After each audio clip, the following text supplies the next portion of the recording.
آیا خدا در سوره نور چی خبر میدهد؟ میگوید باید که زنها با ستر باشند، زنها باید بالای سر رویمال داشته باشند، پیشهای بری بسته داشته باشند، آستینهای دراز داشته باشند. این حکم خداست. لیکن من به این خواهرها چی میگویم؟ میگویم حضرت مولوی بسیار یک تسکین خوب دادن. گفتن محبان خورده صدسنگی ملامت، تو کی میمانی ای سالک سلامت. این دوستان خدا چی جفاها کشیدن. این زنهای راه اسلام در حالت سطر داشتن، در حالت دعوای اسلامی اونها به شهادت رسیدن، چه عذابها کشیدن. تو میگوید وقتی که با سطر میگردی تو به طعنه میمانی؟ نه، به طعنه نمیمانی. تو را اینها سنگ میزنن، تو را اینها ملامت میکنن. به ذکر حق کسی که کرد آهنگ، ز هر سو نوکری شیطان زند سنگ.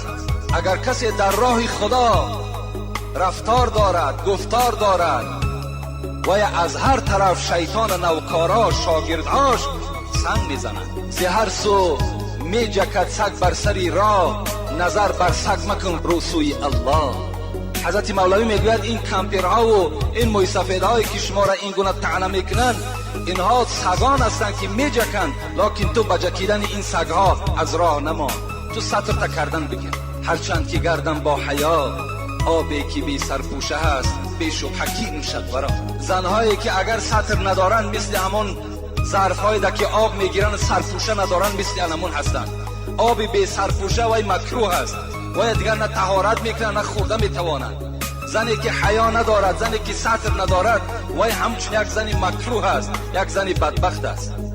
این امر خدا است، این ما پشانده نمیتوانیم. پیغمبر خدا میگوید المرأة عورتون، زن خودش عورت است. بین لعن الله الناظر والمنظور الیه، لعنت کند خداوند با آن مردهایی که به سوی این زنهای بی سطر نظر میکنند، یا لعنت کند پیغمبر خدا گفت زنهای را که تمام مردم نگاهشان بالای خودشان حواله میکنند. این زنهای بی سطر را پیغمبر خدا گفتن لعنه الله، خدا لعنتشان کند.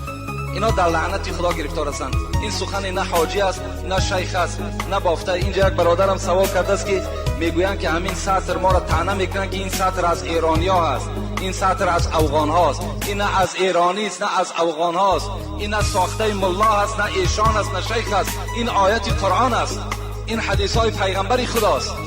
قدرت نداری برای مهیا کردن خواهر و مادر رو طعنه نکن، بلکه افسوس بخور، بلکه پشیمان شو که چرا من قدرتی ندارم که زنی من با سطر گردم.